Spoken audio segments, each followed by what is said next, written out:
બાબરિયાથી આવો. શું સમસ્યા શું છે? સવારમાં બસ 5 વાગે આવે અને બપોરે બસ અમારે 2 વાગે આવે. તો અમારે હું સવારમાંથી અટાણ સુધી અમારે સવારમાં બેહવું પડે, અત્યારે બેહવું પડે. તો એને વેરી અમારી બસ કરવી જોઈએ ને. અને રસુલપુરા વાળાને 6:30 માં ખાલી 2 મિનિટની વાર હોય ને તો પણ સરપંચ એમ કે આ બધા બેહો, 2 મિનિટ થાય ને ત્યાં સુધી બસ નહીં જાય એમ.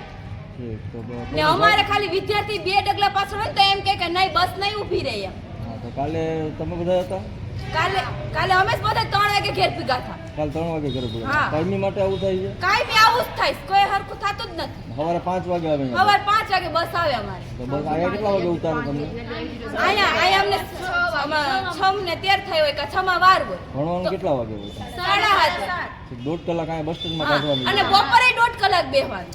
બપોરે 1.5 કલાક બેસવાનું. હા, સવારમાં વહેલી આવે બસ તો બપોરે વહેલી આવી જોઈએ ને બસ. રજૂઆત કરી હતી કોઈને?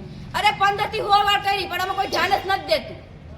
અમે કાલે આંદોલન કરવા બેઠા ને તો પોલીસ વાળા આવીને કહે કે અહીંથી ઊભા થઈ જાવ કે તમારી કે અહીંયા બેહવાનું કોણે કીધું કે તમે અરજી કરી કે અરજી કર્યા વગર કે તમારથી ન બેહાય કે તમે ભણવા આવો કે બાજવા આવો. અને અમારા ગામનો છોકરો એક બોલ્યો કે આ કેમ બસ અમારે આમ થાય તો પોલીસ વાળાએ શું કીધું કે અમે પાડી પોલીસ સ્ટેશન નાખી દઈ ને તો જિંદગી તમારી સુધરી જાય એમ. તો એ અમારી જિંદગી સુધારવા આવ્યા. પોલીસ વાળાએ તમને એમ કીધું પૂરી દેવું? હા પૂરી દેવું એમ.